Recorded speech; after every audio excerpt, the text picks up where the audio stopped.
أما بعد أعوذ بالله من الشيطان الرجيم بسم الله الرحمن الرحيم من عمل صالحا من ذكر أو أنثى وهو مؤمن فلنحيينه حياة طيبة ولنجزينهم أجرهم بأحسن ما كانوا يعملون سبحان ربك رب العزة عما يصفون وسلام على المرسلين والحمد لله رب العالمين اللهم صل على سيدنا محمد وعلى آل سيدنا محمد وبارك وسلم۔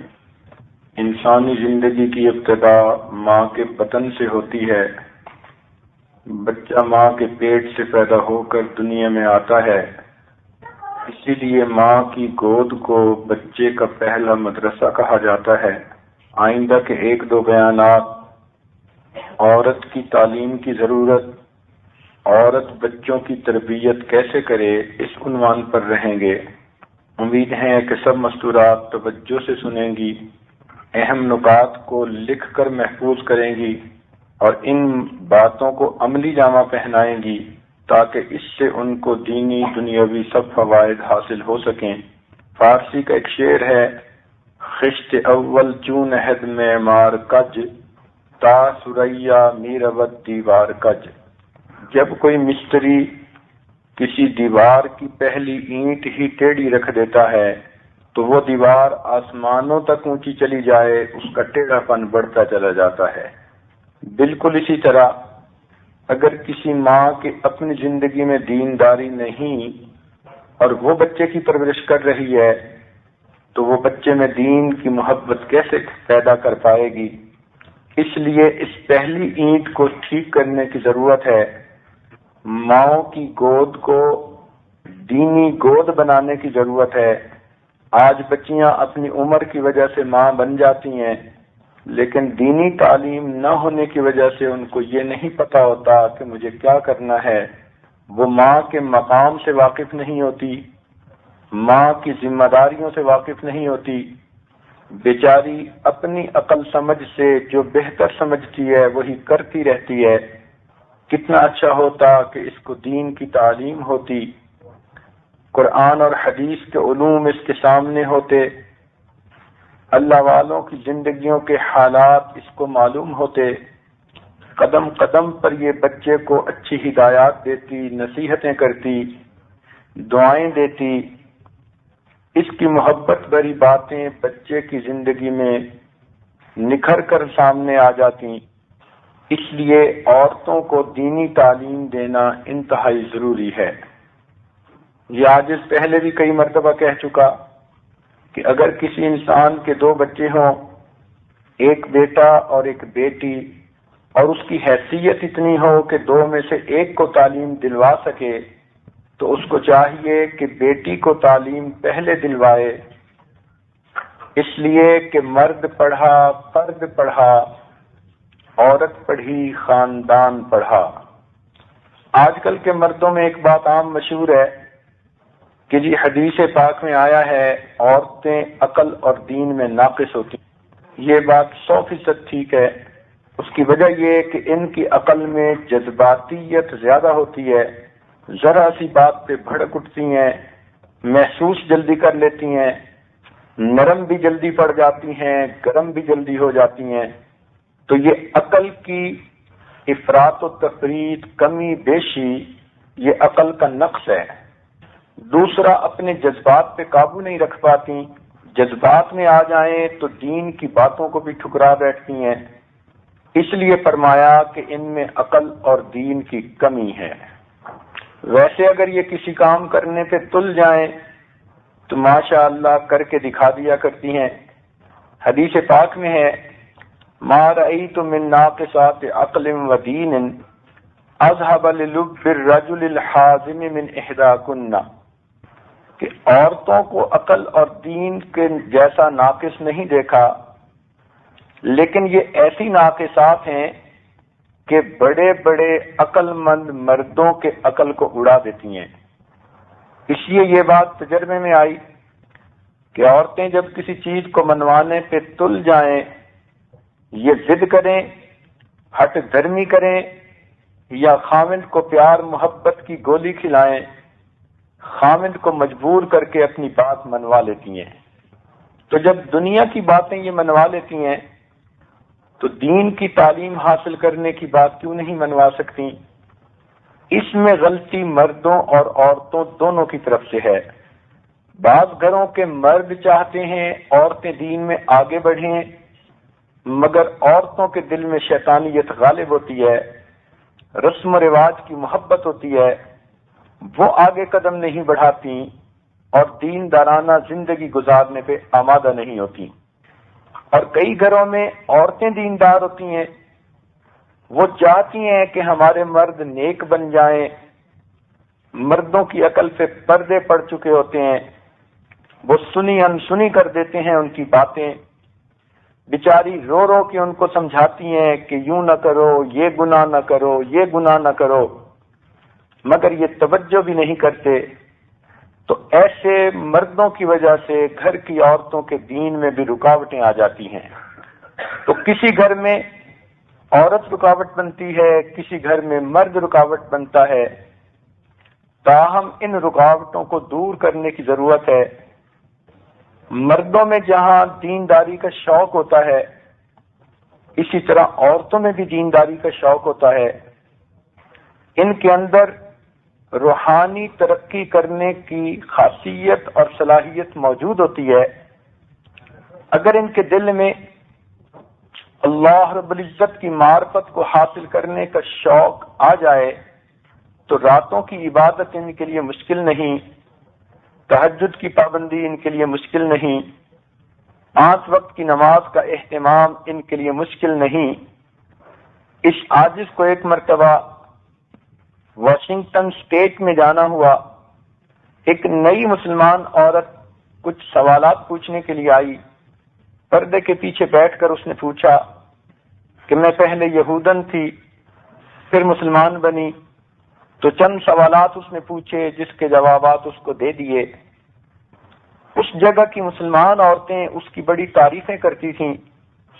تو باتوں کے دوران ایک عورت نے بتایا کہ یہ نماز کا اتنا اہتمام کرتی ہے کہ اس نے نمازوں کے لیے مستقل علیحدہ خوبصورت پوشاکیں سلوائی ہوئی ہیں، ہر نماز کے لیے وضو کرتی ہے، اچھے کپڑے پہنتی ہے، اس پر اپنی عبا پہنتی ہے جو بہت خوبصورت ہوتی ہے جیسے کسی ملک کی ملکہ ہے، اور وہ پہن کر مصلی پر آ کر ایسے جم کے نماز پڑھتی ہے جیسے ڈوب چکی ہو۔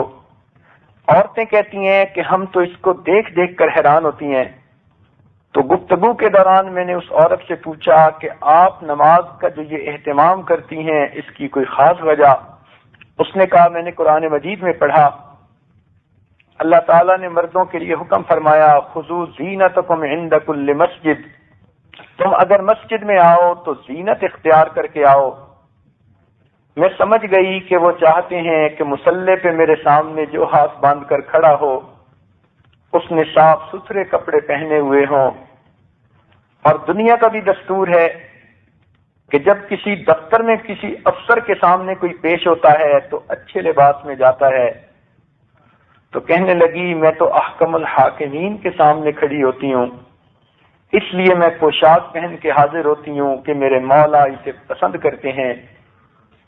پھر جب میں تکبیر پڑھ دیتی ہوں تو میں دنیا کو بھول جاتی ہوں، سمجھتی ہوں بیت اللہ میرے سامنے ہے، جنت میرے بائیں طرف ہے، جنت میرے دائیں طرف ہے، جہنم بائیں طرف ہے، اور ملک الموت میری روح قبض کرنے کے لیے پیچھے موجود ہے، اور یہ میری زندگی کی آخری نماز ہے جو میں پڑھ رہی ہوں۔ سبحان اللہ، اللہ کی ایسی نیک بندیاں بھی آج دنیا میں موجود ہیں جو اپنی ہر نماز کو زندگی کی آخری نماز سمجھ کر پڑھتی ہیں۔ تو عورت کے دل میں اگر نیکی کا جذبہ آ جائے تو پھر یہ نیکی کے بڑے بڑے بلند مقامات حاصل کر لیتی ہے۔ اللہ تعالیٰ نے گو اس کو نبیہ نہیں بنایا مگر نبیوں کی ماں ضرور بنایا ہے۔ نبی اس لیے نہیں بنایا گیا کہ نبی جو آتے ہیں تو ان کے ذمے انسانوں کی تربیت ہوتی ہے. اب عورت ہو اور غیر مردوں کی تربیت اس کے ذمے ہو تو یہ کتنا مشکل معاملہ ہے. اس لیے شریعت نے عورت کو قاضیہ اور چیف جسٹس بنانے کی اجازت نہیں دی کہ دونوں میں مدعی اور مدعا علیہ دونوں کو سامنے دیکھنا پڑتا ہے، ان کے حالات کا جائزہ لینا پڑتا ہے، کھود کرید کرنی پڑتی ہے. تو غیر محرم مردوں کے احوال میں عورت اگر دخل اندازی کرتی تو فتنے ہوتے. ان فتنوں کے سدباب کے لیے شریعت نے یہ بوجھ عورت کے سر پر نہیں رکھا. اس کے سوا ولایت کے جتنے بھی مقامات ہیں وہ عورتیں حاصل کر سکتی ہیں. یہ قرآن مجید کی مفسرہ بھی بن سکتی ہیں، نبی علیہ الصلوۃ والسلام کی احادیث کی روایت بھی کر سکتی ہیں. بلکہ ایک کتاب درس نظامی کے اندر موجود ہے، جو بھی عالم بنتا ہے اس کتاب کو ضرور پڑھتا ہے. امام ابو جعفر طحاوی رحمۃ اللہ علیہ کی طحاوی شریف. یہ کتاب کیسے لکھی گئی؟ امام صاحب حدیث بیان کرتے تھے اور ان کی بیٹی اس کتاب کی املا کیا کرتی تھی. یہ ان کی بیٹی کی املا شدہ کتاب تھی جو آگے چلی اور آج اس سے احادیث پڑھ کر سب لوگ عالم بنتے ہیں. یوں سمجھیے جتنے لوگ بھی عالم بن رہے ہیں ان کے علم میں امام ابو جعفر رحمۃ اللہ علیہ کی بیٹی کا حصہ بھی موجود ہے. یہ سب کے سب ان کے روحانی شاگرد بن گئے. تو عورت ایسے ایسے بھی نیکی کے کام کر سکتی ہے کہ قیامت کے دن کروڑوں انسانوں کو علم پہنچنے کا وہ ذریعہ بن جائے. اس عاجز نے ایک چھوٹی سی کتاب ترتیب دی ہے، مسلمان خواتین کے کارنامے. اس میں مختلف باب ہیں کہ عورتوں نے علوم قرآن میں کیسے خدمت کی، علوم حدیث میں کیسے خدمت کی، معرفت کے میدان میں عورتوں نے کون کون سے درجات حاصل کیے، جہاد کے میدان میں کیا خدمات دیں، تربیت کے عنوان پر بچوں کی تربیت کیسے شاندار کی. یہ سب واقعات اس چھوٹی سی کتاب میں اکٹھے کر دیے تاکہ عورتیں اس کو پڑھیں اور ان کو پتہ چلے کہ عورتیں دنیا میں فقط کچن کے سجانے یعنی کام کرنے کے لیے پیدا نہیں ہوئیں، وہ تو زندگی کی ایک ضرورت ہے. مقصد زندگی کچھ اور ہے اور ہمیں اس مقصد کو ہر وقت سامنے رکھنا ہے. تو عورت اگر چاہے تو یہ دین میں بہت زیادہ ترقی حاصل کر سکتی ہے. بلکہ میں تو یہاں تک کہتا ہوں ایک طالب علم ہونے کے ناطے کہ عورت ولایت کے میدان میں اتنا مرتبہ حاصل کر سکتی ہے کہ یہ بڑے بڑے ولیوں کی مربیہ بھی بن جاتی ہے. حسن بصری رحمۃ اللہ علیہ اس امت کے بڑے اولیاء میں سے گزرے ہیں. ان کے زمانے میں ایک خاتون تھی جس کا نام رابعہ بصریہ ہے. کبھی کبھی یہ ان کے پاس جایا کرتی تھیں کچھ مسائل پوچھنے کے لیے، بات پوچھنے کے لیے. ایک مرتبہ جو ان کے گھر گئیں پتہ چلا کہ وہ دریا کی طرف گئے ہیں. گرمی کا موسم تھا، بہت زیادہ شدت کی گرمی تھی. اہل خانہ نے بتایا کہ وہ دریا کے کنارے اس لیے گئے کہ وہاں بیٹھ کر میں اللہ اللہ کروں گا. انہوں نے بات ضروری پوچھنی تھی، یہ بھی دریا کے کنارے کی طرف چل پڑی. بڑھاپے کی عمر تھی. جب دریا کے کنارے پہنچی تو کیا دیکھا کہ حسن بصری رحمت اللہ علیہ نے کنارے کی بجائے دریا کے اوپر مسلح بچھایا ہوا ہے پانی پر، اور اللہ رب العزت کے سامنے ہاتھ باندھ کر کھڑے نماز پڑھ رہے ہیں. یہ گویا ان کی ایک کرامت تھی جو اللہ رب العزت نے اس وقت ان پر ظاہر کر دی تھی. یہ ایک طرف بیٹھ کر دیکھتی رہیں. جب حسن بصری رحمت اللہ علیہ نماز سے فارغ ہوئے انہوں نے رابعہ بصریہ کو دیکھا تو سلام کیا۔ رابعہ بصریہ نے انہیں کہا، اگر بہوا روی مگتے باچی، اگر تو ہوا پہ چلتا ہے تو مکھی کی مانند ہے، وبر آب روی خطے باچی، اگر تو پانی پہ تیرتا ہے تو تو تنکے کی مانند ہے، دل بدستار طاقتے باچی، اپنے دل کو قابو میں کر لے تاکہ تو کچھ تو بن جائے۔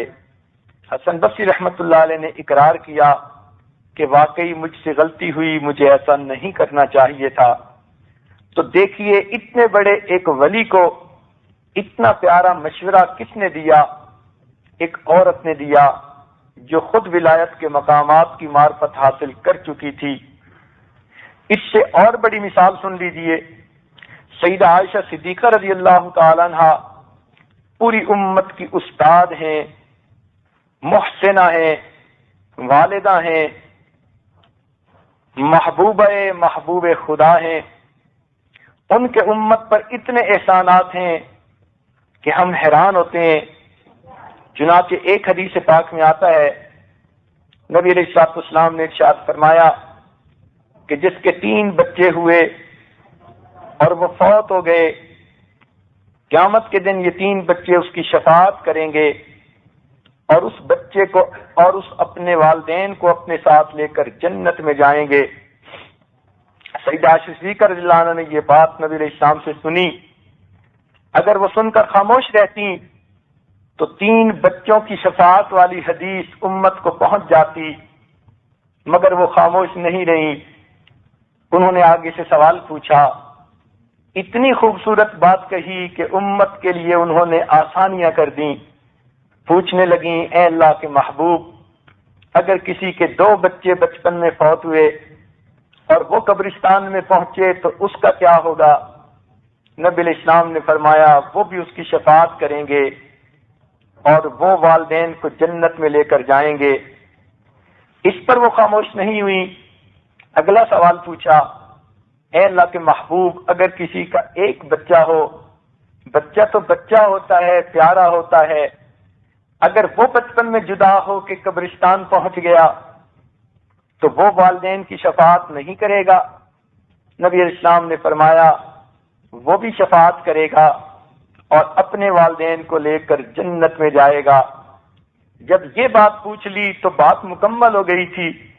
سیدہ عائشہ صدیقہ رضی اللہ عنہا نے ایک بات اور پوچھی، اے اللہ کے محبوب، اگر کوئی عورت حاملہ ہوئی اور اتنا وقت گزر گیا کہ بچے میں جان پیدا ہو گئی مگر کسی وجہ سے مسکیریج ہو گیا، تو عورت کو تو تکلیف ہوتی ہی ہے ولادت کی، اس ماں نے تو تکلیف اٹھائی، کیا اس تکلیف اٹھانے پر اس کو اجر نہیں ملے گا؟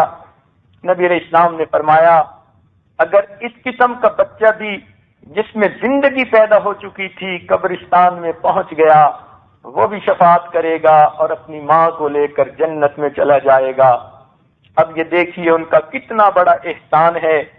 اگر وہ آگے سے کوئی بات نہ پوچھتی تو 3 بچوں والی حدیث نبی علیہ السلام نے فرما دی تھی، لیکن ان کے سوالات کی وجہ سے امت کے لیے آسانیاں ہو گئیں اور امت کے سامنے اجر کے دروازے کھلتے چلے گئے۔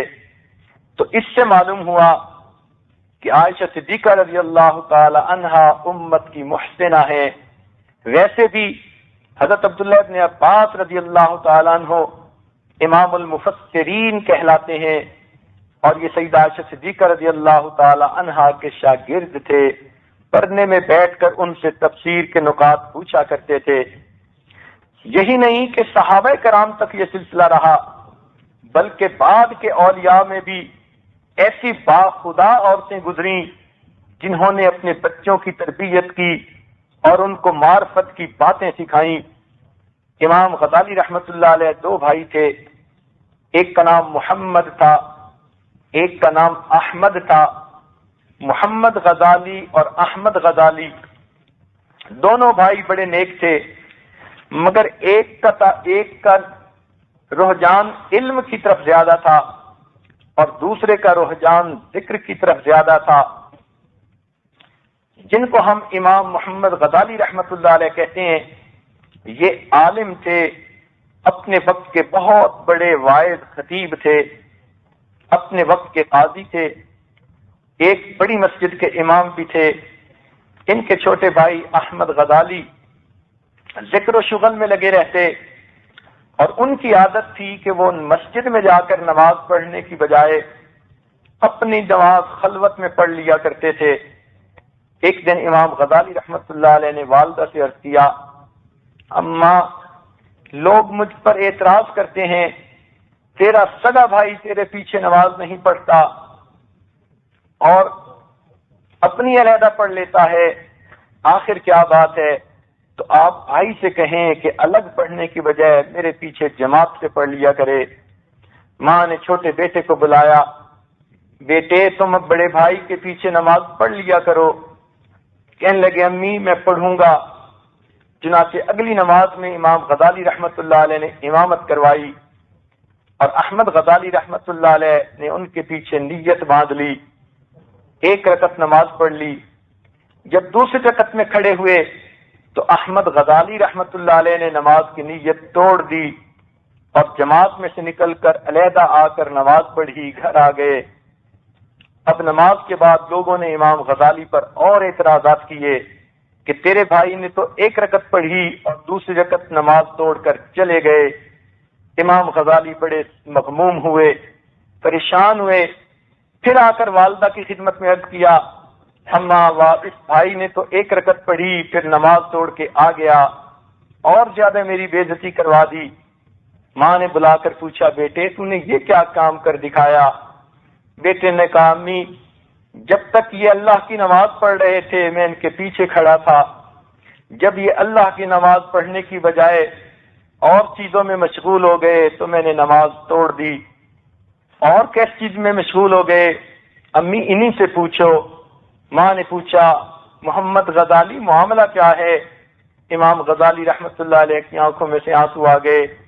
امی بھائی کہتا تو ٹھیک ہے، میں نے جب نماز کی نیت باندھی میری توجہ اللہ رب العزت کی طرف تھی، میں نماز پہلی رکعت توجہ کے ساتھ پڑھتا رہا، لیکن جب دوسری رکعت میں کھڑا ہوا تو نماز سے پہلے میں عورتوں کے حیض و نفاس کے مسائل کا مطالعہ کر رہا تھا، انہی مسائل کی طرف میرا دھیان چلا گیا تھوڑی دیر کے لیے، پھر میں نے توجہ ٹھیک کر لی۔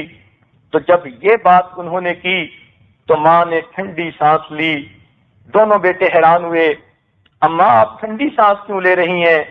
فرمانے لگی، میرے دو بیٹے اور دونوں میرے کسی کام کے نہ ہوئے۔ بڑی حیرانی ہوئی ان کو سن کر۔ امام غزالی رحمت اللہ علیہ نے کہا، امی میں بھی کسی کام کا نہیں۔ احمد غزالی نے پوچھا، امی میں بھی کسی کام کا نہیں؟ ماں نے کہا، ہاں تم دونوں میرے تو کسی کام کے نہ بیٹے بنے۔ دونوں نے پوچھا، امی وجہ کیا ہے؟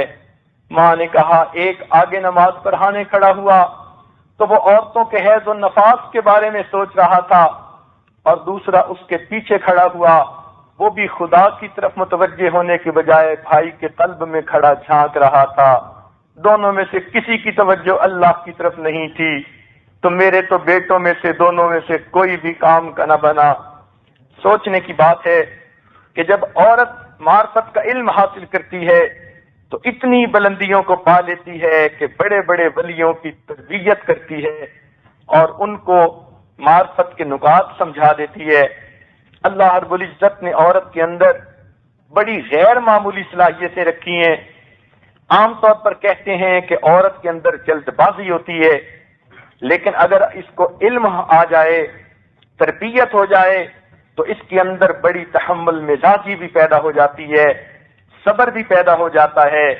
جتنا صبر عورت کر سکتی ہے شاید میری نظر میں مرد بھی اتنا صبر نہیں کر پاتے۔ جتنی تحمل مزاجی عورت میں آ سکتی ہے اتنی تحمل مزاجی تو شاید مرد میں بھی پیدا نہیں ہو سکتی، اور اس کی کئی مثالیں ہیں۔ چنانچہ ایک حدیث پاک میں آتا ہے، حضرت جابر رضی اللہ عنہ کا بچہ تھا 6-7 سال کی عمر کا، سفر پر جانا پڑا، بچہ پیچھے بیمار تھا۔ جب سفر سے واپس ہوئے اسی رات وہ بچہ فوت ہو گیا۔ بیوی نے کیا کیا کہ بچے کو نہلا کر کپڑا اوپر ڈال دیا، خامد آئے تو ان کا استقبال کیا اور ان کو بٹھایا انہوں نے آتے ہی پوچھا کہ میرے بیٹے کا کیا حال ہے؟ فرمانے لگی الحمدللہ بعافیت و خیر، اللہ کی تعریفیں ہیں کہ بیٹا عافیت اور خیر کے ساتھ ہے۔ خامن سمجھے کہ وہ سو رہا ہے، چنانچہ انہوں نے کھانا کھایا۔ جب کھانے کے دوران میاں بیوی نے دونوں بات چیت کرنے لگے، آپس میں الفت و محبت کی باتیں ہونے لگیں اور خامن کا مزاج محبت کی طرف مائل ہوا، تو اس وقت اپنے خامن سے پوچھتی ہیں ایک مسئلہ مجھے آپ سے پوچھنا ہے کہ اگر کوئی کسی کو امانت دے اور کچھ وقت کے بعد واپس مانگے تو خوشی خوشی امانت دینی چاہیے یا اس کو دل تنگ ہو کر امانت دینی چاہیے؟ جابر رضی اللہ عنہ نے فرمایا کہ نہیں، خوشی خوشی دینی چاہیے، امانت تو اس کا حق ہوتا ہے۔ جب انہوں نے یہ بات کہی تو فرمانے لگیں اللہ رب العزت نے بھی ہم دونوں کو امانت دی تھی اور اللہ رب العزت نے وہ امانت واپس لے لی، اب آپ کی خوشی خوشی اس امانت کو واپس کر دیجئے۔ حیران ہو کر پوچھنے لگے کیا بات ہے؟ فرمانے لگیں کہ بیٹا فوت ہو گیا، میں نے نہلا دیا، کفن پہنا دیا، لیٹا ہوا ہے، اسے جا کر قبرستان میں دفن کر دیجئے۔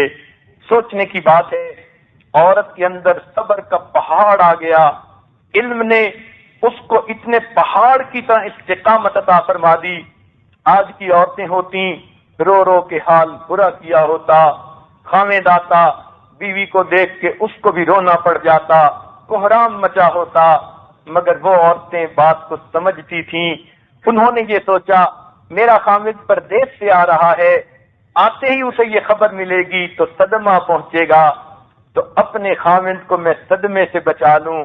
کتنی اچھی بیوی تھی جس نے خاوند کا محبت سے استقبال کیا اور کھانا کھلایا، اور جب میاں بیوی دونوں محبت پیار کی باتیں کر چکے اور خاوند کا دل اس وقت ہر بات کو سننے کے لیے آمادہ ہو گیا، تب ان کو بات بتائی اور تب ان کے خاوند نے جا کر اپنے بیٹے کو دفن کیا۔ تو عورت کے اندر تو ایسا تحمل بھی پیدا ہو جاتا ہے۔ بلکہ اس سے بڑھ کر ایک مثال سن لیجئے، امت کی محسنہ سیدہ خدیجہ الکبریٰ رضی اللہ تعالی عنہا ہے، ان کے امت پر بڑے احسانات ہیں۔ چنانچہ جب نبی علیہ السلام کا ان سے نکاح ہوا، انہوں نے اپنا پورا مال نبی علیہ السلام کی خدمت میں پیش کر دیا۔ نبی علیہ السلام اس سے پہلے مدینہ کے فقراء میں سمجھے جاتے تھے کہ جن کے پاس پیسوں کی کمی ہوتی ہے، لیکن نکاح کے بعد مدینہ کے امراء میں شمار ہو گئے۔ اللہ نے وہ سب مال دین کی خاطر خرچ کروا دیا۔ چنانچہ جب نبی علیہ السلام غار حرا میں تشریف لے جاتے تھے، ایک دن آپ پر وحی اتری، آپ نے جبرائیل علیہ السلام کو اصلی شکل میں دیکھا۔ ان کے 600 پر تھے۔ حدیث پاک کا مفہوم ہے ایک پر کو بچھائیں تو وہ پھیلائیں تو وہ مشرق کو ڈھانپ لیتے ہیں، دوسرے کو پھیلائیں تو مغرب کو ڈھانپ لیتے ہیں۔ اتنا بڑا ان کا قد ہے کہ وہ پورے آسمان کو ڈھانپ لیتے ہیں۔ چہرہ ان کا سورج سے زیادہ روشن ہے اور اتنی برق رفتاری ہے کہ اگر بارش کا قطرہ زمین سے ایک بالشت اونچا ہو، اس سے پہلے کہ وہ قطرہ زمین پر گرے، جبرائیل علیہ السلام سدرۃ المنتہا سے زمین پر آ کر پھر واپس جا سکتے ہیں۔ اللہ نے اتنی تیز رفتاری عطا فرمائی۔ اب اتنے بڑے فرشتے کو آپ نے پہلی مرتبہ اصلی حالت میں جب دیکھا تو نبی علیہ السلام کے اوپر ایک خوف کی سی کیفیت طاری ہو گئی۔ چنانچہ آپ گھر آئے، بخاری شریف کی روایت ہے، آپ نے فرمایا زملونی زملونی زملونی، مجھے کمبل اڑا دو کمبل اڑا دو۔ چنانچہ بی بی خدیجہ الکبریٰ نے فوراً کمبل لپیٹ دیا، آپ لیٹ گئے۔ نبی علیہ السلام نے فرمایا لقد خشیت علی نفسی، مجھے ڈر ہے کہ کہیں میری جان نہ نکل جائے۔ پوچھا اے میرے آقا کیا ہوا؟ نبی علیہ السلام نے پورا واقعہ سنایا۔ اب کوئی آج کی عورت ہوتی رونے پیٹنے بیٹھ جاتی، میرے خاوند پہ اثر ہو گیا، میرے خاوند نے جن دیکھ لیا، میرے خاوند پہ کسی نے کچھ کر ڈالا، میری زندگی کا کیا بنے گا؟ مگر وہ ایسی عورت نہیں تھی۔ انہوں نے اتنی بڑی بات سن لی مگر پھر کہنے لگیں کہ اے اللہ کے نبی آپ اطمینان رکھیے، انک لتصل الرحم، کلا ہرگز نہیں، واللہ اللہ کی قسم لا یخزیک اللہ ابدا، اللہ رب العزت آپ کو کبھی ضائع نہیں کرے گا، رسوا نہیں کرے گا۔ انک لتصل الرحم، آپ تو صلہ رحمی کرنے والے ہیں۔ وتکسب المعدوم، جس کے پاس کچھ نہیں ہوتا اس کو کما کر دینے والے ہیں۔ وتقرئ الضیف، آپ مہمان نوازی کرنے والے ہیں۔ وتحمل الکل، اور آپ تو دوسروں کا بوجھ اٹھانے والے ہیں۔ وتعین علی نوائب الحق، اور آپ تو نیک باتوں میں مدد اور تعاون کرنے والے ہیں۔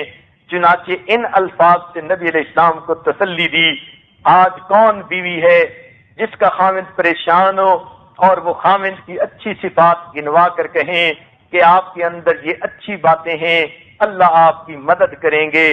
عورتیں تو ایسے موقعوں پر اور زیادہ دوسرے کا دل تھوڑا کر بیٹھتی ہیں، مگر خدیجہ الکبریٰ رضی اللہ تعالی عنہا کا احسان ہے، انہوں نے تسلی کے الفاظ بھی کہے اور پھر ان کا جگرا دیکھیے، ان کا دل دیکھیے۔ یہی نہیں کہ زبانی تسلی دی، بلکہ نبی علیہ السلام کی تھوڑی حالت بہتر ہوئی تو آپ کا ہاتھ پکڑ کر وہ آپ کو اپنے ایک رشتہ دار کے پاس لے گئیں جن کا نام ورقہ بن نوفل تھا۔ یہ پہلے تو مشرکین میں سے تھے، لیکن انہوں نے کتاب کا علم حاصل کیا اور یہ کتاب کی کتابت کیا کرتے تھے اور یہ اہل کتاب میں شامل ہو گئے۔ مشرکین میں سے یہی ہیں جن کا شمار اہل کتاب میں سے ہوا۔ انہوں نے ان کو جا کر کہا کہ یہ آپ کے بھتیجے کیا کہتے ہیں، اسمع لابن اخیک، کہ اپنے بھائی کے بیٹے کی بات تو سنیں، یعنی سنیں نبی علیہ السلام کیا کہتے ہیں۔ ورقہ بن نوفل نے کہا یا ابن اخی ماذا ترى، اے میرے بھائی کے بیٹے تو نے کیا دیکھا۔ نبی علیہ السلام نے پورا واقعہ سنایا۔ پھر انہوں نے فرمایا ابشر ابشر، آپ کو بشارت ہو، خوشی ہو، ھذا الناموس الذی، یہ وہ ناموس ہے جو موسیٰ علیہ السلام پر وحی لاتا تھا اور یہ آپ کے اوپر بھی اللہ کا پیغام لے کر آیا ہے۔ پھر فرمایا کہ میں بوڑھا ہوں، اگر میں زندہ ہوتا تو تمہاری مدد کرتا۔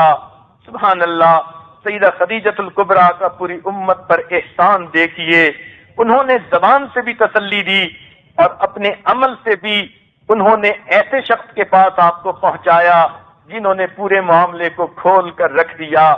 تو یہ جب عورتیں دین کو سمجھ لیتی ہیں تو پھر ان کے دلوں میں پہاڑوں جیسی استقامت آ جاتی ہے، غیر معمولی تحمل مزاجی آ جاتی ہے، بڑے بڑے صدمے بڑے آرام سے برداشت کر جاتی ہیں، حتیٰ کہ مرد بھی حیران ہو جاتے ہیں۔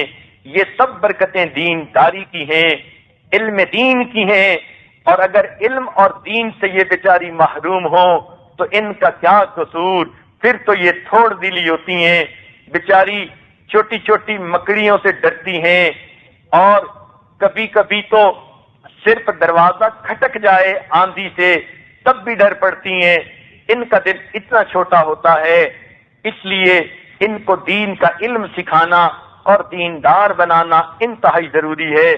نبی علیہ السلام نے جنگ احد میں جب اپنے چچا امیر حمزہ رضی اللہ عنہ کو دیکھا، ان کی لاش کا مسلح بنا پڑا تھا، جگر ان کا دل نکال لیا گیا تھا اور ان کی آنکھیں نکال دی گئی تھیں، کان کاٹ دیے گئے تھے، ہندا نے ان کا ہار بنا کر اپنے گلے میں پہنا تھا۔ اب سوچئے پیچھے لاش کا کیا حال ہوتا ہے۔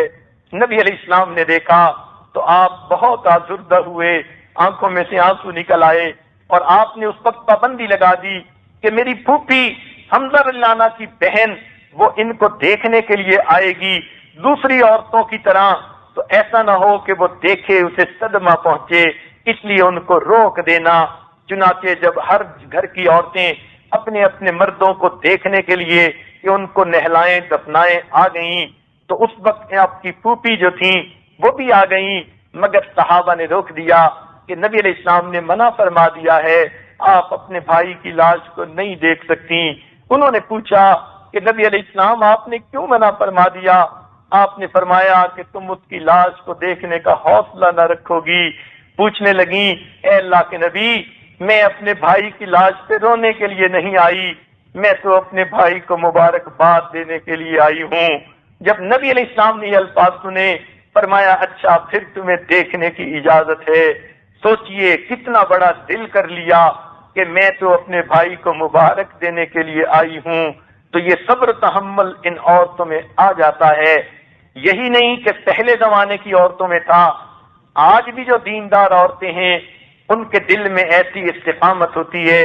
ہمارے قریبی لوگوں میں سے ایک آدمی میں واقعہ پیش آیا، وہ 71 سے پہلے مشرقی پاکستان کے اندر کام کرتا تھا، اس کے بڑے بڑے گیس اسٹیشن تھے، کروڑوں روپے کا مالک تھا، بلکہ اربوں کا مالک تھا، سینکڑوں کی تعداد میں اس کے گیس اسٹیشن تھے۔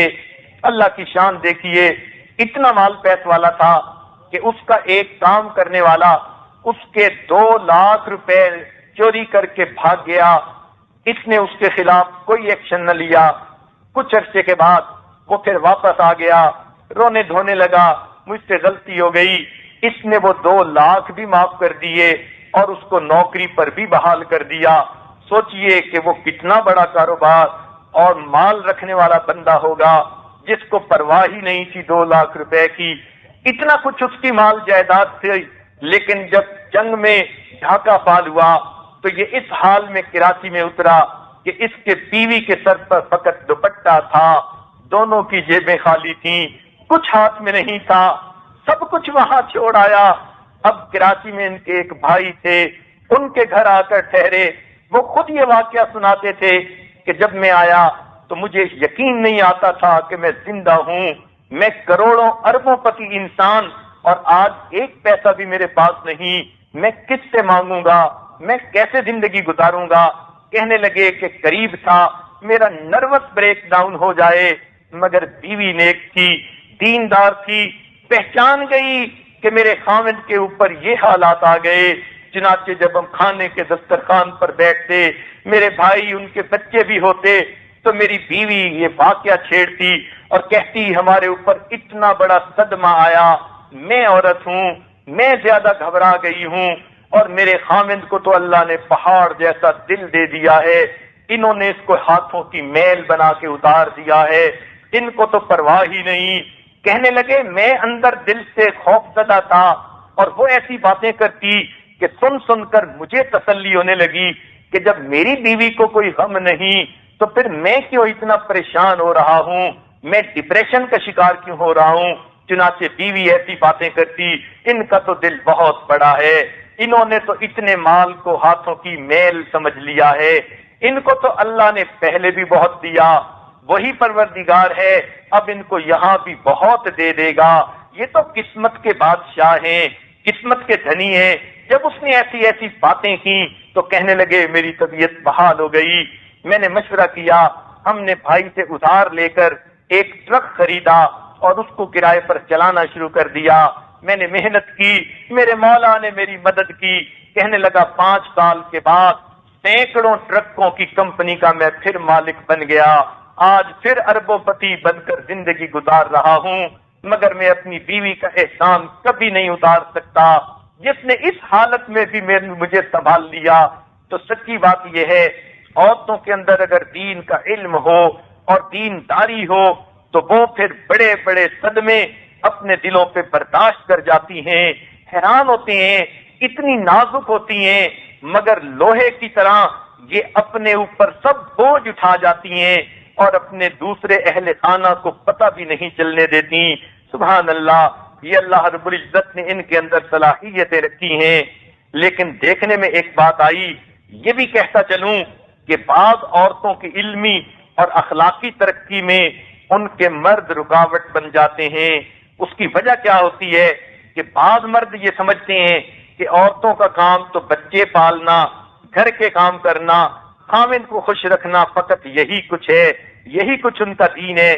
وہ یہ نہیں سمجھتے کہ انہوں نے دین کا علم بھی پڑھنا ہے، عبادت بھی کرنی ہے، اپنے رب کی بندی بن کر بھی زندگی گزارنی ہے۔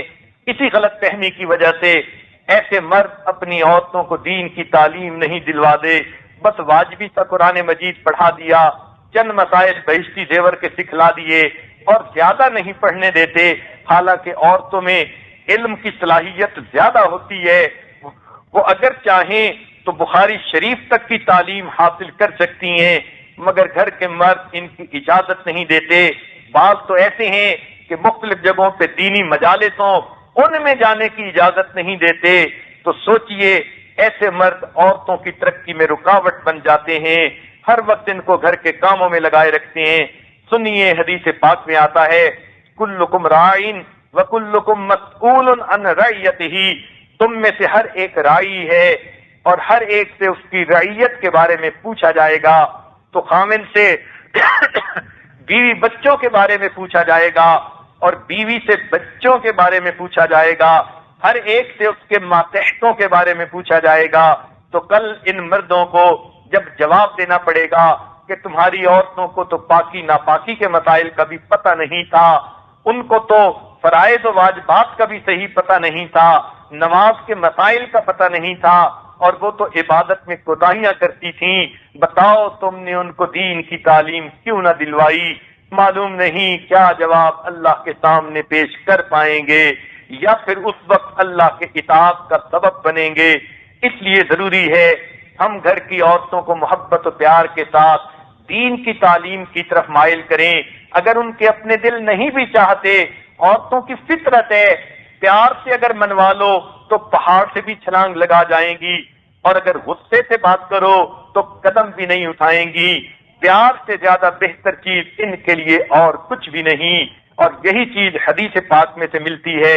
نبی علیہ السلام نے ارشاد فرمایا عورتوں کے ساتھ لطف و مروت سے پیش آؤ، ان اکرم المؤمنین احسنکم اخلاقا والطفکم اہلا، تم میں سے بہترین معزز ایمان والا وہ ہے جو تم میں سے اچھے اخلاق والا ہے اور اپنے اہل خانہ کے ساتھ نرمی کا سلوک کرنے والا ہے۔ تو اگر نرمی کے ساتھ عورتیں بات مان جائیں تو پھر گرمی کی کیا ضرورت ہے؟ بہتر یہ ہے اچھے اخلاق کے ساتھ ان کو محبت و پیار کے ساتھ متوجہ کیا جائے۔ اس لیے نبی علیہ السلام نے عورتوں کے بارے میں وصیت فرمائی۔ جب آپ صلی اللہ علیہ وسلم اس دنیا سے پردہ فرمانے لگے تو آخری الفاظ جو آپ کی زبان مبارک سے سنے گئے، نبی علیہ السلام نے فرمایا اتقوا اللہ فی النساء، اے مردو عورتوں کے بارے میں اللہ سے ڈرتے رہنا۔ لوگ مرد عورتوں کو اپنے گھر کی باندیاں سمجھ لیتے ہیں، حالانکہ یہ تو امانت ہوتی ہیں، یہ ماں باپ نے آزاد جنی، یہ باندیاں نہیں بلکہ اللہ نے نکاح کے ذریعے ان کو مردوں کی امانت میں دے دیا ہے۔ تو یہ امانت کا خیال کریں، اس میں خیانت نہ کریں، ان کے دین میں آگے بڑھنے کا، ان کے ساتھ تعاون کرنے کا سبب بنے۔ اور بعض مرد تو ایسے ہوتے ہیں وہ تو عورت کو اپنے ماں باپ سے بھی ملنے کی اجازت نہیں دیتے۔ ہمیں کتنی ایسی عورتوں نے خط لکھے، کئی سال سے روتی پھر رہی ہیں، ان کو ماں باپ بہن بھائی سے ملنے کی اجازت نہیں۔ خامن سے پوچھا کوئی خاص وجہ ہے؟ خاص وجہ بھی کوئی نہیں، بس میں چاہتا ہوں کہ یہ نہ جائے۔ سوچنے کی بات ہے، اس بیچاری کا بھی دل ہے، یہ اس گھر میں پیدا ہوئی، ماں باپ نے جنم دیا، بہن بھائیوں میں پلی بڑی، کئی سال کے بعد اگر اس کا جی چاہا کہ میں ان سے مل لوں تو خامد اس کو منع کر دیتا ہے۔ تو اس لیے کہ نہ خامد کے پاس دین کا علم ہوتا ہے، نہ اس کو حقوق کا پتہ ہوتا ہے، اس لیے ایسی تربیتی مجالس میں میاں بیوی سب کا آنا اور اپنے اپنے عنوانات کے تحت مضامین کا سننا انتہائی ضروری ہے تاکہ گھروں کی زندگی بہتر ہو جائے۔ لہذا جن گھروں میں مردوں کی بے توجہی کی وجہ سے عورتیں بے دین اور بے عمل بن رہی ہیں تو یہ مرد قیامت کے دن جواب دہ ہوں گے۔ بعض گھروں میں تو ہم نے دیکھا کہتے ہیں کہ یہ میری بیٹی کی ویڈیو کیسٹ لائبریری ہے۔ حیرت ہوتی ہے، کیا پتا ان کو کہ ان کی بیٹی ان ویڈیو کیسٹوں کو دیکھ کر دل میں گناہ کے کیا کیا منصوبے بناتی ہوگی، کیسے اس کی عزت محفوظ رہتی ہوگی، مگر ان کو دین کا کوئی دھیان نہیں۔ اللہ نے مال پیسہ خوب دے دیا، ریل پیل ہے، اب اس نشے کے اندر اب عیش و آرام کی زندگی گزارتے ہیں۔ اور بعض تو ایسے کم بخت ہوتے ہیں اپنے پاس جوان بیٹیوں کو بٹھا کر ڈرامے دیکھتے ہیں، فلمیں دیکھتے ہیں، یورپ کی گندی فلمیں جن میں گندے فحش حرکات ہو رہے ہوتے ہیں، اپنے جوان بیٹے بیٹیوں کے ساتھ بیٹھ کر دیکھ رہے ہوتے ہیں۔ ایسے مردوں کو قیامت کے دن زنجیروں میں باندھ کر پیش کیا جائے گا، اور جب تک یہ جواب دہ نہیں ہوں گے ان کی زنجیروں کو نہیں کھولا جائے گا۔ اس لیے چاہیے کہ گھر کے بچوں اور گھر کی عورتوں کی دینی تعلیم کے لیے یہ مرد ہر وقت فکر مند رہیں. ان سے ان کے بارے میں بھی پوچھا جائے گا اور ان کے بیوی بچوں کے بارے میں بھی پوچھا جائے گا. ایک اور بنیادی غلطی جو ہمارے معاشرے میں اس وقت آئی ہوئی ہے، جس کو میں نے بہت دیر غور و خوض کے بعد، سوچ و بچار کے بعد، توجہ اللہ کے بعد پایا، وہ یہ غلطی ہے کہ آج کل کے نوجوانوں کی نظر میں عورت کا حسن و جمال ہی معیار ہے، عورت کی اچھائی کا. اس لیے اگر نوجوان اپنی بیوی کا رشتہ ڈھونڈتا ہے تو پہلی بات یہی ہوتی ہے خوبصورت ہو، خوبصورت ہو، خوبصورت ہو. معلوم نہیں یہ ایسا ایک شوق دلوں میں بیٹھ گیا کہ جس نے پورے معاشرے کے جو ہے حالت کو بدل کے رکھ دیا ہے، معیار کو بدل کے رکھ دیا ہے. یاد رکھنا، عورتوں میں صورت کے حسن و جمال کی بجائے سیرت کا حسن و جمال دیکھیں تو یہ زیادہ بہتر ہے. اس لیے عام طور پر دیکھا جو نوجوان فقط شکل و صورت کو دیکھ کر شادیاں کرتے ہیں، تھوڑے دنوں کے بعد انہی کے گھروں میں پھڈے ہوتے ہیں، لڑائیاں جھگڑے ہوتے ہیں. اس لیے کہ گھر کی زندگی تو اچھے اخلاق سے گزرتی ہے. وہ جس کو حور پری سمجھ کر لائے تھے وہ ہٹ دھرمی کرتی ہے، ضد کرتی ہے، بات نہیں مانتی، کوآپریٹ نہیں کرتی، تو پھر ان کو پریشانی ہوتی ہے. پھر آ کر پوچھتے ہیں حضرت بیوی بات نہیں مانتی، بڑا پریشان رہتا ہوں، طلاق دینے کو دل کرتا ہے، اب میں کیا کروں؟ اب بھائی تم کیا کرو، تمہیں پہلے سوچنا چاہیے تھا. نبی علیہ السلام نے ارشاد فرمایا لوگ عورت سے 4 وجہ سے شادی کرتے ہیں، بعض اس کے بڑے خاندان کی وجہ سے، بعض اس کے مال دولت کی وجہ سے، بعض اس کے حسن و جمال کی وجہ سے، اور بعض اس کی دینداری کی وجہ سے. نبی علیہ السلام نے محسن انسانیت نے فرما دیا تم عورتوں کے ساتھ ان کے اچھے حسن، اپنے اچھے جو ہے اخلاق اور دینداری کی وجہ سے نکاح کیا کرو. تو نوجوانوں کو چاہیے کہ یہ سب سے پہلی چیز تو اچھے اخلاق دیکھیں، خوبصورتی نمبر 2 پر رکھیں. ایسا نہ ہو کہ فقط ظاہر کی خوبصورتی کو مقدم کر لیں اور سیرت کو مقدم نہ کریں. ایک بات ذہن میں رکھنا، خوبصورت عورت جتنی مرضی ہو، اگر وہ کردار کی بری ہے اس کی خوبصورتی کس کام کی. اور عورت اگر سے شکل کی اچھی نہیں مگر وفا ہے، خادمہ ہے، جان نثار کرنے والی بیوی ہے، ہر وقت خامن کی خدمت میں لگی رہتی ہے، اس سے بہتر زندگی کا ساتھی کوئی نہیں ہو سکتا. اس لیے عورت کو جو زندگی کی شریک حیات ہے، حسن کی کسوٹی پہ تولنے کی بجائے نوجوانوں کو چاہیے وہ سیرت کی کسوٹی پہ تولیں، اچھے اخلاق کی کسوٹی پہ تولیں، ان کی دینداری کی کسوٹی پہ تولیں. دنیا میں جتنے بھی فتنے عورت کے اوپر آتے ہیں وہ اس کے ظاہری حسن کی وجہ سے آتے ہیں. یہ ظاہری حسن انسان کے لیے امتحانوں کا سبب بن جاتا ہے. اس لیے جو حسن و جمال کو زیادہ دیکھتے ہیں انہی کے گھروں میں پریشانیاں بھی زیادہ ہوتی ہیں. قرآن مجید میں آپ نے پڑھا ہوگا حضرت یوسف علیہ السلام کو اللہ رب العزت نے حسن و جمال ایسا دیا تھا جس کی کوئی مثال ہی نہیں، بلکہ حدیث پاک میں فرمایا فَإِذَنْ قَدْ أُعْطِيَ شَطْرُ الْحُسْنِ کہ ان کو اللہ رب العزت نے آتی دنیا کا حسن دیا تھا. یعنی یوں سمجھیے ساری دنیا کے انسانوں کو ملا کر جو حسن دیا گیا، ساری دنیا کے حسینوں کا حسن جمع کر دیا جائے تو وہ ایک حصہ ہے، اور اتنا ہی حصہ حضرت یوسف علیہ السلام کو دے دیا گیا تھا. تو کیسا حسن و جمال ہوگا. لیکن حضرت یوسف علیہ السلام کو ان کے بھائیوں نے بالآخر کنویں کے اندر ڈال دیا. پھر جب کنویں سے نکالے ان کو بیچا گیا.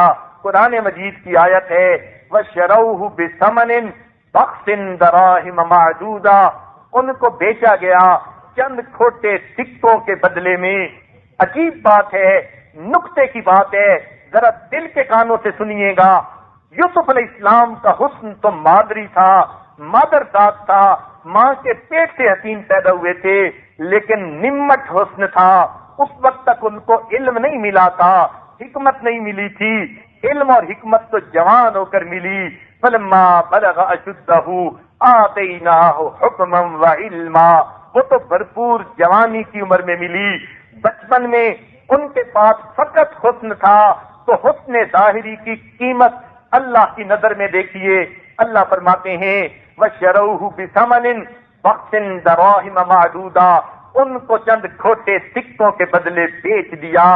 اے حسن کے پیچھے بھاگنے والو، عبرت کی بات ہے اللہ رب العزت کی نظر میں حسن ظاہری کی قیمت چند کھوٹے سکوں کے سوا کچھ نہیں۔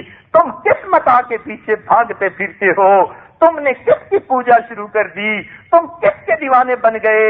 ارے چند کھوٹے سکوں کی قیمت ہے جس کی اللہ نے فرما دیا وَشَرَوْهُ بِثَمَنٍ بَخْسٍ دَرَاهِمَ مَعْدُودَةٍ، چند سکے اور وہ بھی کھوٹے۔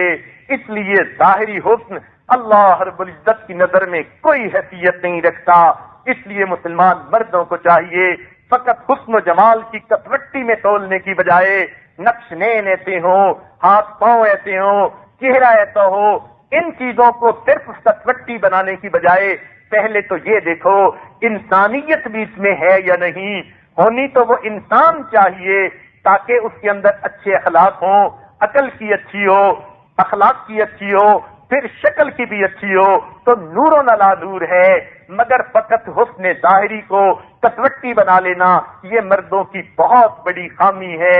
صحابہ کرام کے زمانے میں اخلاق کو کسوٹی بنایا جاتا تھا، دینداری کو کسوٹی بنایا جاتا تھا۔ اسی لیے اگر دیندار عورت بیوہ بھی ہو جاتی تھی تو دوسرے مرد اس سے نکاح کرنے کے لیے تیار ہو جاتے تھے، اس لیے کہ دینداری ہوتی تھی۔ آج تو اگر کوئی عورت بیوہ ہو جائے، عجیب زمانہ آ گیا، کوئی اس سے نکاح کرنے کے لیے تیار نہیں ہوتا، بیچاری جوانی کی عمر اسی طرح گزارتی ہے، کوئی اس کی ہمدردی کرنے والا غم گسار نہیں ہوتا، کوئی اس کا دکھ بانٹنے والا نہیں ہوتا، تو انسانیت کی بنیاد ختم ہو گئی، فقط خواہشات نفسانی کی بنیاد آ گئی۔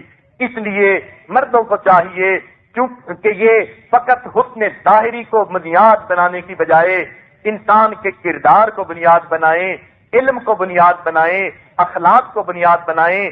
ایک نقطہ یاد رکھنا، ظاہری حسن وقت کے ساتھ ساتھ گھٹتا چلا جاتا ہے، اور باطنی حسن، اخلاق کا حسن، وہ عمر کے ساتھ ساتھ بڑھتا چلا جاتا ہے۔ جتنی عمر زیادہ ہوگی اخلاق کا حسن بڑھتا چلا جائے گا، اور اگر عمر زیادہ ہوگی تو ظاہری حسن تو گھٹتا چلا جائے گا۔ اس لیے گھٹنے والی چیز کو پسند کرنے کی بجائے بڑھنے والی چیز کو پسند کرنا چاہیے تاکہ زندگی کا انجام اچھا گزرے، کیونکہ اس کی وجہ سے ساری زندگی انسان کی اچھی گزرتی ہے۔ اس لیے یہ اپنی بیویوں کے اندر سب سے پہلے انسانیت کو دیکھیں، اچھے اخلاق کو دیکھیں، نیکی کو دیکھیں۔ جب یہ چیز اس کے اندر موجود ہے اس کا مطلب ایک اچھی انسان ہے، زندگی کی اچھی ساتھی ثابت ہوگی، اچھی خادمہ ثابت ہوگی۔ اس لیے دین کو بنیاد بنانا چاہیے، اور یہی حدیث پاک میں نبی علیہ الصلوۃ والسلام نے ارشاد فرمایا تم عورتوں سے ان کی دینداری کی وجہ سے نکاح کیا کرو۔ سبحان اللہ، محسن انسانیت نے کیسے قیمتی ہیرے اور موتی عطا فرما دیے۔ ہم ان پر عمل کریں گے، ہماری اپنی زندگیوں کے اندر خیر آئے گی۔ فقط ظاہری نقش نین کو دیکھ کر شادی کر لیتے ہیں، پھر بعد میں گھر میں دینداری نہیں ہوتی، روتے پھرتے ہیں، اولاد بگڑ رہی ہے، بیوی توجہ نہیں دیتی، تو اب کیوں روتے ہیں؟ اپنے آپ پر روئیں کہ انہوں نے فیصلہ ہی غلط کیا تھا۔ ایک شاعر نے کیا عجیب بات کہی، جس سے آنچل بھی نہیں سر کا سنبھالا جاتا اس سے کیا خاک تیرے گھر کی حفاظت ہوگی۔ کہ جو لڑکی سر کا دوپٹہ نہیں سنبھال سکتی، اور خدا کے بندے وہ تیرے گھر کو کیا سنبھالے گی، اور تیرے بچوں کو کیا سنبھالے گی، اور تیرے بچوں کی اچھی ماں کیسے بنے گی، ان کی تربیت کیسے کرے گی۔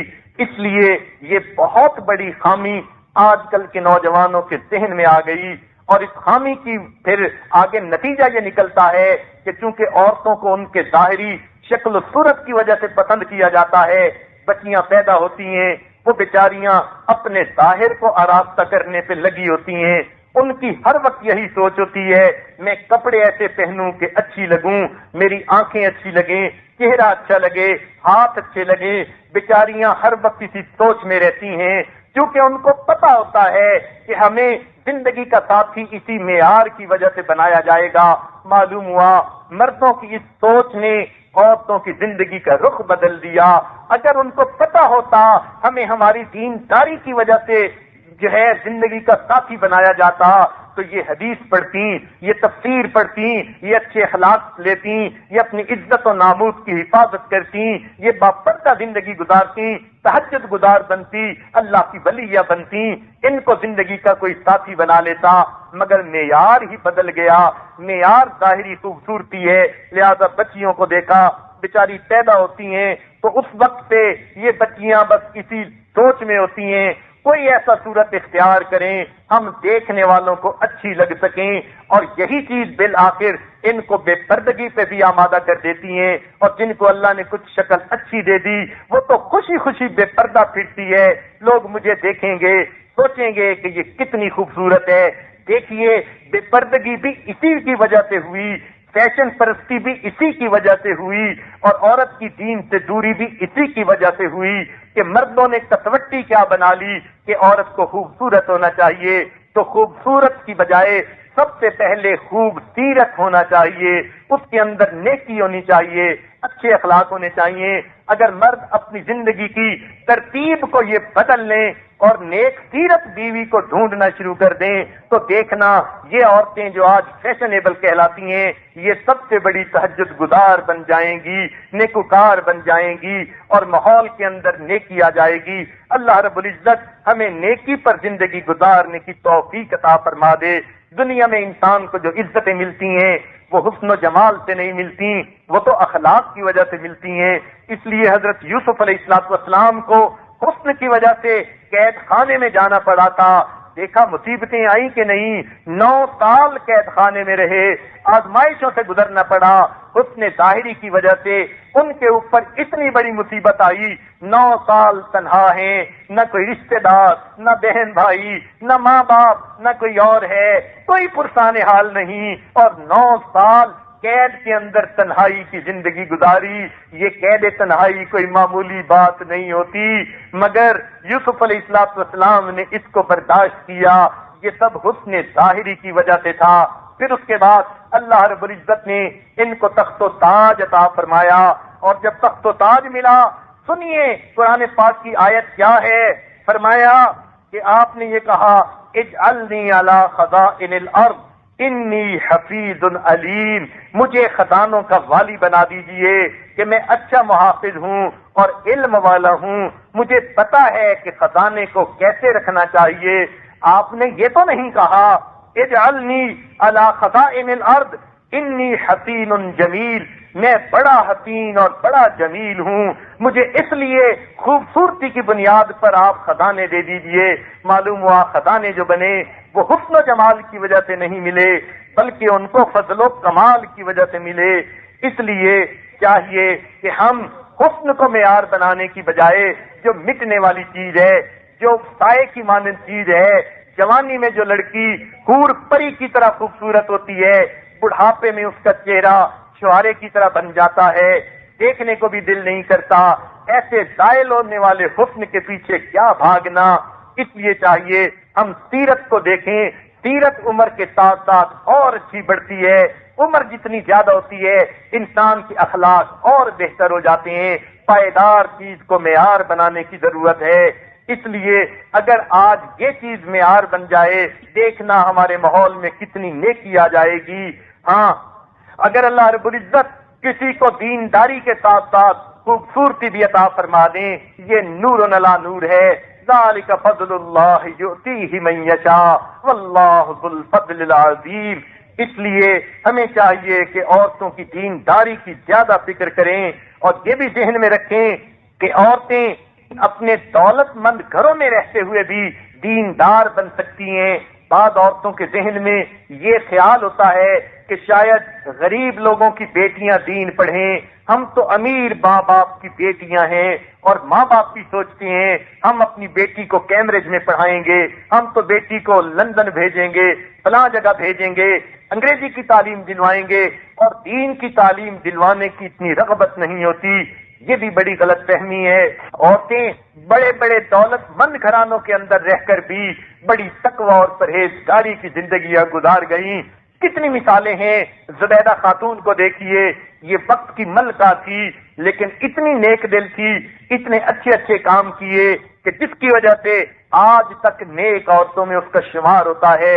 اس کی کتاب اس کے بارے میں لکھا ہے، اس نے اپنے گھر میں 300 لڑکیاں نوکرانیاں رکھی ہوئی تھیں، یعنی خادمائیں رکھی ہوئی تھیں، اور ان کا ایک ہی کام تھا کیا کہ وہ سب کی سب قرآن پاک کی حافظات تھیں، قاریات تھیں، ان کی شفٹیں اس نے بنا دی تھیں، اور اپنے محل کے مختلف کونوں پر ایک ایک خادمہ کو بٹھا دیا تھا، قاریہ حافظہ کو بٹھا دیا تھا، اور ان کا کام تھا کہ ہر ایک نے 4-6 گھنٹے قرآن مجید کی تلاوت کرنی ہے۔ ایک شفٹ ختم ہوتی، دوسری آ جاتی، وہ ختم ہوتی، تیسری آ جاتی، وہ ختم ہوتی، اگلی آ جاتی۔ 300 حافظات پورا دن رات اس کے محل کے تمام برآمدوں میں، کمروں میں بیٹھ کر قرآن کی تلاوت کرتی تھیں۔ پورا محل قرآن مجید کا گلشن اور باغ نظر آتا تھا۔ سبحان اللہ، ایسی بھی بیویاں گزری جن کو اللہ نے وقت کی ملکہ بھی بنایا، مال دولت کے خزانے قدموں کے نیچے ہیں، مگر ان کی دینداری دیکھیے، پورے محل کو قرآن کے نغموں سے سجا دیا اس نے۔ پھر دل میں دوسروں کی ہمدردی اتنی تھی، اس وقت کے لوگ جب حج پر جاتے تھے، راستے میں پانی نہ ملنے کی وجہ سے جانور مر جاتے، لوگ مر جاتے، اس نے خاوند سے فرمائش کی مجھے ایک نہر بنا دیجئے جو دریائے فرات سے لے کر اور مقام عرفات تک ہو۔ چنانچہ ایک نہر بنائی گئی۔ آج بھی جب حج پر جاتے ہیں اس کے کچھ حصے دیکھنے میں نظر آ جاتے ہیں، حیران ہوتے ہیں۔ کوئی تو ایسی تھی جس نے اپنے خاوند سے تاج محل بنوایا، کوئی ایسی تھی جس نے اپنے خاوند سے گلشن آرا باغ بنوایا، اور یہ خدا کی بندی ایسی تھی جس نے نہر زبیدہ بنوائی۔ قیامت کے دن لاکھوں انسان ہوں گے، پرندے ہوں گے، جانور ہوں گے جنہوں نے پانی پیا ہوگا، اور ان سب کے پانی پلانے کا اجر اس نیک خاتون کو جائے گا۔ تو معلوم ہوا کہ دولت مند ماحول میں رہ کر بھی عورت تقیہ نتیجہ اور پاک صاف زندگی گزار سکتی ہے۔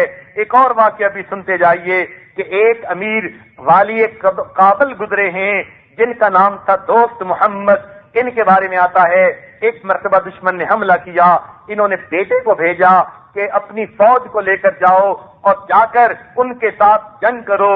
اب جب وہ جنگ ہوئی کچھ دنوں کے بعد ان کی ایجنسی نے ان کو آ کر اطلاع دی کہ شہزادہ بھاگا، اور دشمن نے اس پر وار کیا، اس کی پیٹھ پہ زخم بھی آئے، مگر وہ بچ نکلا اور کہیں روپوش ہو گیا اور اس کو شکست ہو گئی۔ اب یہ سن کر والی کابل کا دل بڑا مغموم ہوا، بڑا پریشان ہوا، گھر آیا، بیوی نیک تھی، پہچان گئی خاوند کو کوئی صدمہ ہے۔ نیک بیویاں ایسے وقت میں اللہ کی نیک بندیاں رحمت کی یعنی پیغامبر بن کر آتی ہیں اور اپنے خاوند کے دکھ بانٹ لیتی ہیں۔ اس نے پیار سے پوچھا میں آپ کو آج غمزدہ پاتی ہوں، کیا بات ہے؟ خاوند نے بتایا اطلاع آئی ہے میرے بیٹے نے شکست کھائی، اس کے پیٹھ پہ زخم آئے، زخمی حالت میں بچ نکلا، روپوش ہے، میری ایجنسیوں نے اطلاع دی۔ جب اس نے یہ سنی کہنے لگی آپ کی بات ٹھیک ہوگی مگر میرے نزدیک یہ بات غلط ہے، کبھی یہ بات ٹھیک نہیں ہو سکتی۔ خامن نے کہا وہ کیوں؟ کہنے لگی بس میں کہہ رہی ہوں، میں اس کی ماں ہوں، میں اس بیٹے کو جانتی ہوں، یہ خبر بالکل غلط ہے، آپ تسلی رکھیے، غمزدہ ہونے کی ضرورت نہیں، ہمارا بیٹا ایسا کبھی نہیں کر سکتا۔ والی کابل حیران ہے، وہ کہنے لگے تجھے کیوں نہیں سمجھ آ رہی؟ مجھے کتنے لوگوں نے اطلاع دی؟ یہ کہنے لگی ہرگز نہیں، یہ بات بالکل غلط ہے، چاہے سینکڑوں لوگ آ کر کہیں مگر پھر بھی یہ بات غلط ہے۔ اس خاوند نے سوچا عورتوں کی عادت ہوتی ہے مرغے کی ایک ٹانگ ہانکتی رہتی ہیں اور یہ بات مانتی نہیں، ضد کر کے رہ جاتی ہیں، میری بیوی بھی شاید یہی کر رہی ہے، مگر تیسرے دن اطلاع ملی کہ بات تو بالکل غلط تھی، شہزادے کو اللہ نے فتح عطا فرما دی اور وہ فاتح بن کر واپس لوٹا۔ جب والی کابل کو اطلاع ملی، اس نے آ کر گھر بتایا کہ وہ تو بات واقعی غلط نکلی، میری ایجنسیوں کی بات ٹھیک نہیں تھی، مگر یہ بتاؤ کہ تمہاری معاملہ کیا ہے، تم نے کیسے کہہ دیا کہ یہ بات غلط ہے، کیسے پتہ چل گیا؟ وہ کہنے لگی یہ ایک راز ہے۔ اس نے کہا بتا دو۔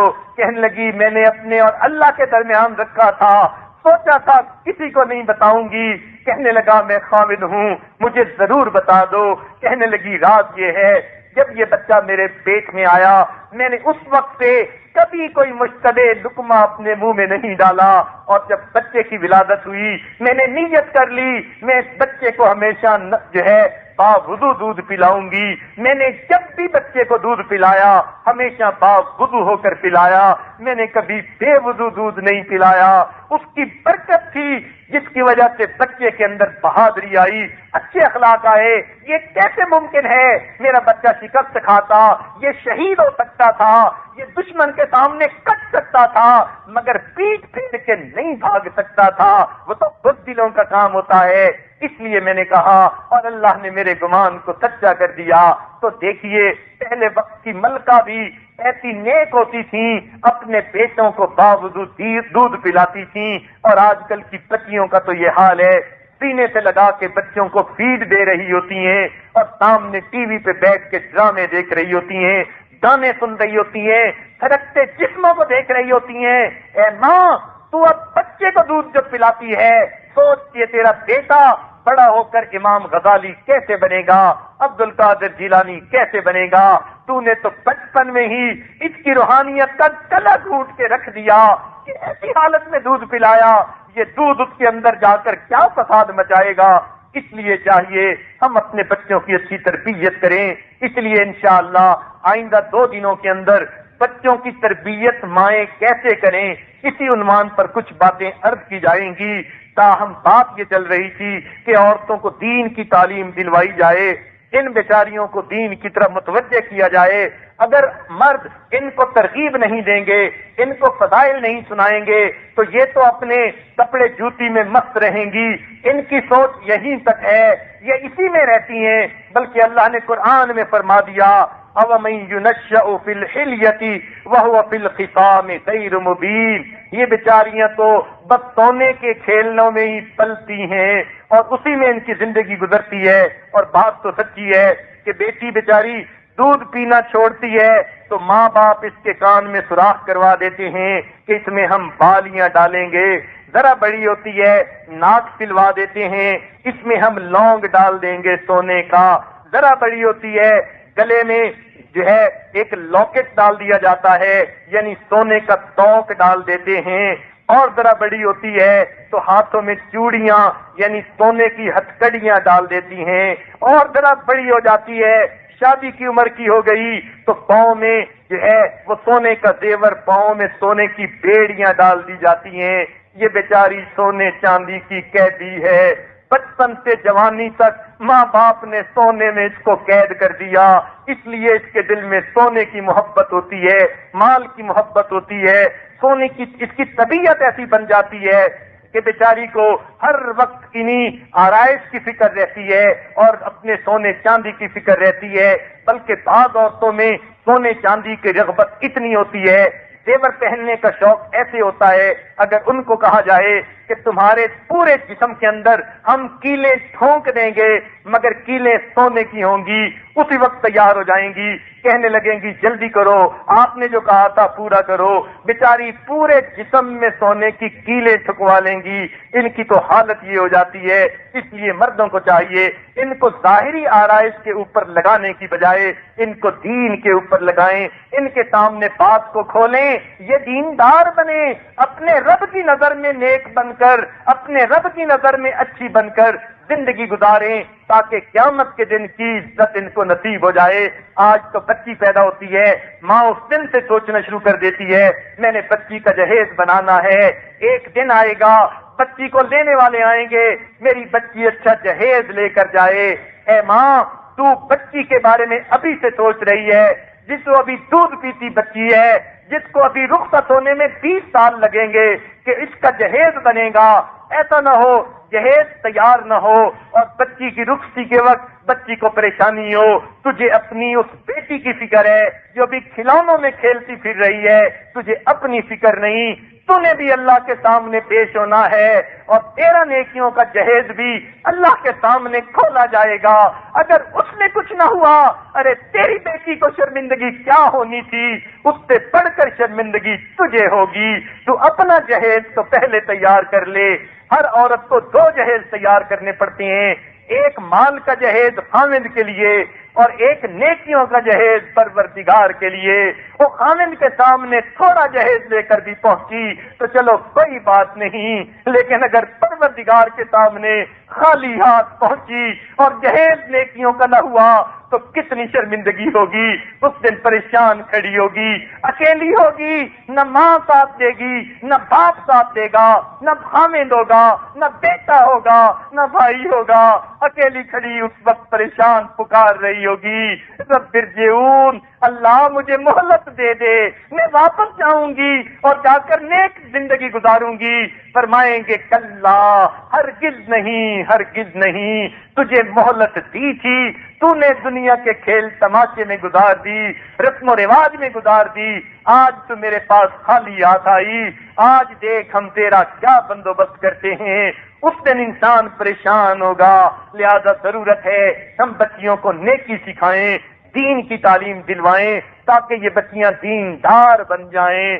ہم نے اس کے اثرات دیکھے، بڑی بڑی فیشنیبل بچیاں جب دینی مدارس میں آتی ہیں، دینی ماحول میں آتی ہیں، ان کی زندگی کی ترتیب بدل جاتی ہے، تہجد گزار بن بن کے واپس جاتی ہیں۔ الحمدللہ پاکستان میں اس عاجز کے 1 درجن کے قریب مدارس ہیں بچیوں کے۔ الحمدللہ ہم دیکھتے ہیں علم پاک بچیاں آتی ہیں اور اللہ کی رحمت سے بالکل باقاعدہ دیندار بن کے جاتی ہیں۔ بلکہ ایک ڈبل ایم اے بچی پچھلے سال یا اس سے پچھلے سال داخل ہوئی ہمارے جامعہ میں اور اس نے 7 مہینے کے اندر پورا قرآن یاد کر لیا۔ سبحان اللہ، خوشی ہوئی۔ وہ کہنے لگی جب اللہ نے مجھے اتنی سمجھ دی میں ڈبل ایم اے کر سکتی ہوں، ایم اے جغرافی اس نے کیا، ایم اے کیلی گرافی اس نے کیا، تو کہنے لگی میں اللہ کا قرآن کیوں نہیں پڑھ سکتی۔ تو اس نے پھر داخلہ لیا، 7 مہینے میں قرآن سینے میں سجا کے چلی گئی۔ سبحان اللہ، ایسی ایسی جو ہے ہمارے سامنے مثالیں موجود ہیں۔ ہم نے دارالسلام واشنگٹن کے اندر الحمدللہ ایک عورتوں کی کلاس شروع کی، بڑی عمر کی عورتیں، اس میں ساری بچوں والی عورتیں ہیں، حیران ہوتے ہیں۔ ان کے خاوند آ کر بتاتے ہیں کل ٹیسٹ تھا، میری بیوی ایک ہاتھ سے سالن پکا رہی تھی، دوسری ہاتھ میں لے کر کتاب کے طرف کی گردانیں یاد کر رہی تھی، نحو میں تعلیلات پڑھ رہی تھی۔ حیران ہوتے ہیں بچوں والی عورتیں جن سے کوئی توقع بھی نہیں کر سکتا، جب ان کو دین کی طرف رغبت دلائی جاتی ہے وہ بچے بھی پالتی ہیں، کھانے بھی بناتی ہیں، خامنوں کے حقوق بھی پورے کرتی ہیں، مگر اس کے ساتھ ساتھ دین کی تعلیم بھی پڑھتی ہیں اور ماشاءاللہ دیندار بھی بن جاتی ہیں۔ الحمدللہ ہم نے اس کے کئی جگہوں پر نمونے دیکھے، تو اس لیے ضروری ہے بچیوں کو دین کی تعلیم دیں۔ الحمدللہ کچھ دوستوں کے مشورے سے دل میں یہ بات آ رہی ہے یہاں بھی بچیوں کی دینی تعلیم کا ایک مدرسہ قائم کیا جائے۔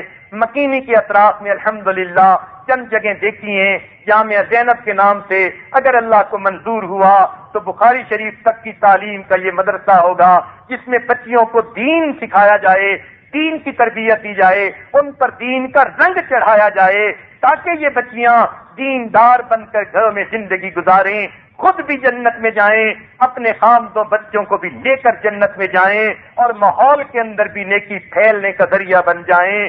ایک آدمی نے اپنی بیٹی کی تعلیم کا کوئی خیال نہ کیا، حتیٰ کہ اس کو خوب مال پیسہ دیا، وہ فیشنیبل خوبصورت لڑکی بن گئی، حتیٰ کہ جوانی میں اس کو موت آ گئی۔ اس کی بڑی تمنا تھی میں بیٹی جوانی میں جدا ہو گئی، میں کبھی اس کو خواب میں تو دیکھوں میری بیٹی کس حال میں ہے۔